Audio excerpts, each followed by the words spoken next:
Assalamualaikum warahmatullahi wabarakatuh. Apa kabar teman-teman BSA 3B? Semoga kita dalam keadaan sehat serta senantiasa dalam perlindungannya.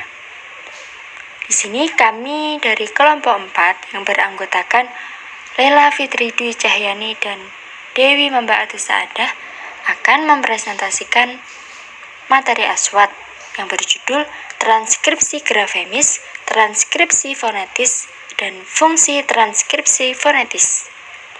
Yang pertama, apa itu transkripsi? Transkripsi adalah pengalihan tuturan yang berwujud bunyi menjadi bentuk tulisan, baik penulisan kata, kalimat, ataupun teks dengan menggunakan lambang-lambang bunyi. Transkripsi merupakan tuturan atau pengubahan teks dengan tujuan untuk menjelaskan lafal bunyi, fonem, morfem, atau tulisan sesuai dengan ejaan yang berlaku dalam suatu bahasa yang menjadi sasarannya. Penjelasan ini dikutip dari Marsono tahun 1993. Selanjutnya, transkripsi grafemis. Grafem berasal dari bahasa Yunani, yaitu grapo atau menulis, merupakan sistem aksara yang dibentuk berdasarkan ejaan. Dalam ejaan terjadi banyak perbedaan sesuai dengan aturan masing-masing negara. Dalam bahasa Indonesia, penggunaan grafem diatur dalam Pedoman Umum Ejaan Bahasa Indonesia atau PUB yang berlaku sejak tahun 2016. PUB menggantikan ejaan sebelumnya, yaitu ejaan yang disempurnakan atau EYD. Contoh grafem antara lain adalah huruf, logogram, angka, tanda baca, serta simbol dari sistem penulisan lain. Satu grafem dapat dipetakan tepat pada satu fonetis, meskipun cukup banyak sistem ejaan yang memetakan beberapa grafem untuk satu fonetis. Misalnya, grafem N dan G untuk fonetis eng. Eng di sini pada lambang fonetis itu hanya ditulis satu huruf, sedangkan grafem ada dua, yaitu N dan G. Atau sebaliknya, yaitu satu grafem untuk beberapa fonem. Misalnya grafem E untuk fonem E dan O. Transkripsi grafemis juga disebut sebagai penulisan pengubahan menurut huruf atau ejaan bahasa yang menjadi tujuannya. Transkripsi grafemis atau ortografis ditandai dengan dua sudut. Misalnya, masuk, maka ditulis buka sudut M, A, S, U, K. Kemudian tutup sudut. Ladang ditulis buka sudut L, A, D, A, N, G, tutup sudut. Jadi, pada penulisan transkripsi grafemis itu sesuai dengan kata, sesuai dengan ejaan kata yang dituju. Misal masuk itu ada 5 kata, maka grafemisnya juga ada 5 kata. Nah, selanjutnya yaitu transkripsi fonetis. Fonem merupakan satuan bunyi terkecil unit bahasa yang memiliki makna atau dapat membedakan makna. Setiap fonem memiliki lambangnya masing-masing. Transkripsi fonetis berusaha menggambarkan semua bunyi bahasa secara sangat teliti sesuai kaidah fonetik. Transkripsi fonetik dapat digunakan sebagai salah satu informasi dan pedoman dalam mengucapkan suatu kata dalam bahasa Indonesia dengan pelafalan bunyi yang benar. Transkripsi fonetik juga disebut sebagai penulisan bunyi-bunyi bahasa secara akurat atau secara tepat dengan menggunakan huruf atau tulisan fonetik. Terdapat berbagai sumber. Dari Char 2009, penulisan pengubahan menurut bunyi ini ditandai dengan 2 kurung siku. Dan tujuan transkripsi fonetis yaitu untuk mencatat setepat mungkin semua ciri dari ucapan atau seperangkat ucapan yang dapat didengar dan dikenal oleh penulis di dalam arus ujar serta memberikan informasi secara tepat dan presis untuk membedakan bunyi ujaran bahasa Indonesia secara fonetis. Misalnya kata sebut. Pada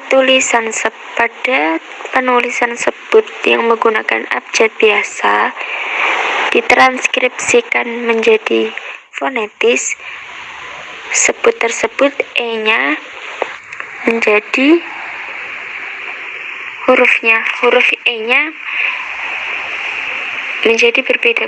Huruf E-nya terjadi perubahan karena E tersebut berbunyi O. Jadi di situ ditulis seperti huruf E yang terbalik. Lalu kata rela. Pada kata rela, pada transkripsi fonetis, maka rela E-nya itu diganti dengan huruf seperti angka 3 yang terbalik karena E di situ bunyinya E. Jadi intinya transkripsi fonetis itu terjadi karena perubahan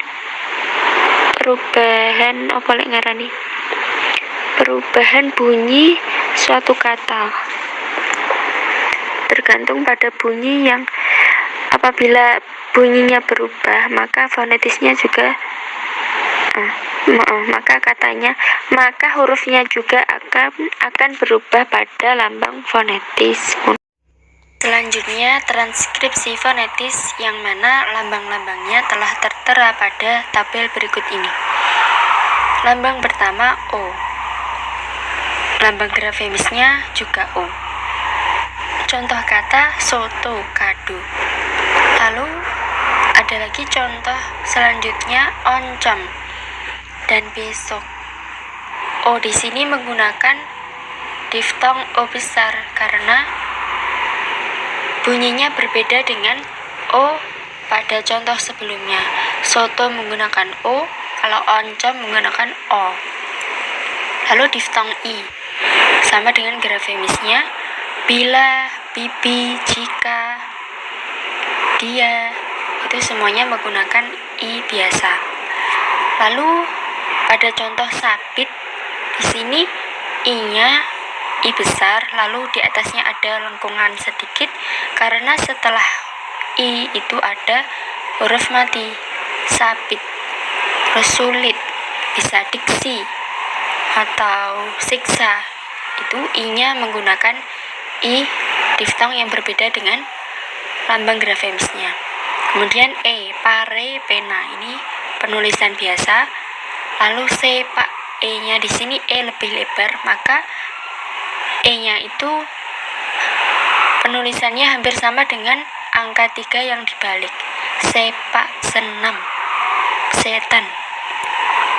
Lalu E, pada contohnya pada kata sepatu. E di sini ditulis seperti huruf E yang dibalik. Lalu U, duku, bulu. Lalu U besar, catut, karena setelah huruf U itu ada huruf mati, catut, sabun. Lalu A di sini biasa, walaupun setelah A ada huruf mati tetap ditulis A biasa.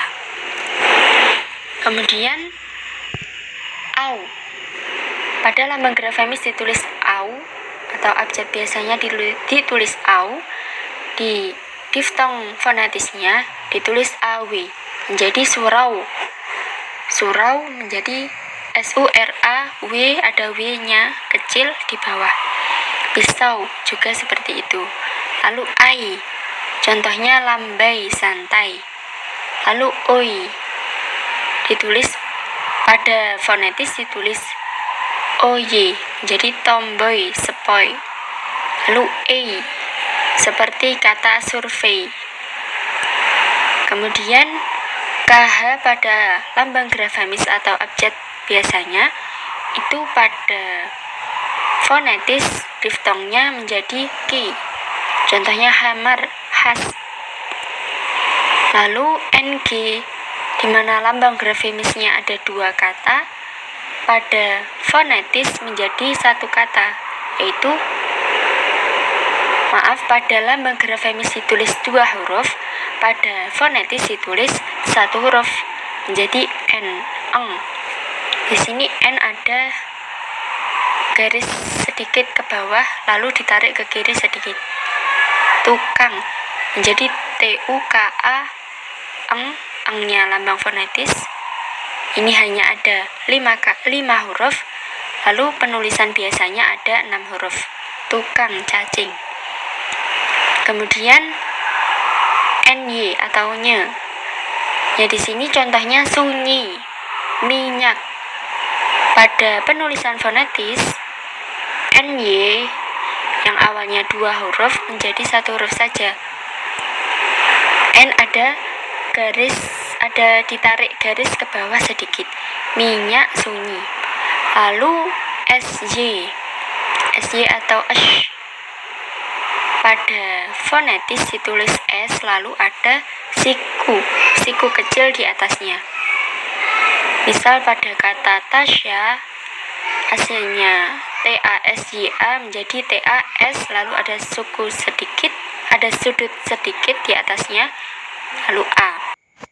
Kemudian untuk lambang fonetis yang B, grafemis yang B juga ini, jadi B biasa aja ya, tidak ada perubahan, jadi tetap bina ya bina, bila ya bila gitu. Nah, P yang ada tanda koma atas dengan B tertutup itu wajib itu fonetiknya itu wajib, karena P-nya itu tertutup, B-nya itu juga jadi B-nya juga tertutup. Wajib P-nya itu wajib itu kalimat belakangnya pakai P, tapi bacanya juga wajib gitu, wajib pakai B karena tertutup. Terus selanjutnya C itu cuci biasa ya. D juga biasa. T koma atas, yang ada koma atasnya itu karena T-nya itu juga kalimat tertutup gitu, jadi misal abad gitu, T-nya di belakang jadi abad. Bacanya itu abad, ada D-nya karena D-nya itu juga tertutup. Selanjutnya F itu biasa, foto gitu. G juga biasa. Nah, K sama G tertutup. Misal beduk, pakai penutupnya itu tetap pakai K, tapi bacanya itu kayak sama, beduk pakai ada G-nya, karena G-nya itu juga kalimat kayak huruf tertutup gitu. Jadi gimana ya, beduk gitu bacanya juga beduk ada G-nya gitu. Itu selanjutnya ada N sama N tertutup, yaitu contohnya hutan. Ada N, ada titik bawah sama N terbuka. Nasi, N-nya itu N terbuka, nasi itu N di depan, sama P paku biasa. Selanjutnya P ada koma atas sama P tertutup, kayak misal atap. Selanjutnya hi, ada hi, contohnya aqua, sama ada huruf seperti ada gambar huruf lam gitu sama go, seperti maghrib sama baligh contohnya. Selanjutnya ada R biasa rasa sama S biasa susu. T sama T biasa, contohnya tika. Kemudian ada T, ada titik, ada koma atas sama T biasa, itu contohnya awet. Ada T penutup itu awet, sama contohnya lagi sawit. Kemudian ada V sama V biasa, contohnya diva. Ada W biasa sama W yang seperti di label berikut, itu tanda seperti butuh penekanan. Contoh contohnya sawi, contohnya lagi ruwet kayak ditekan gitu. Selanjutnya ada X biasa sama X biasa, contohnya Canon. Selanjutnya ada Y biasa, contohnya juga ayam. Ada Z biasa, contohnya ziarah. Demikian beberapa hal yang bisa kelompok kami sampaikan. Sebelumnya kami mohon maaf. Wassalamualaikum warahmatullahi wabarakatuh.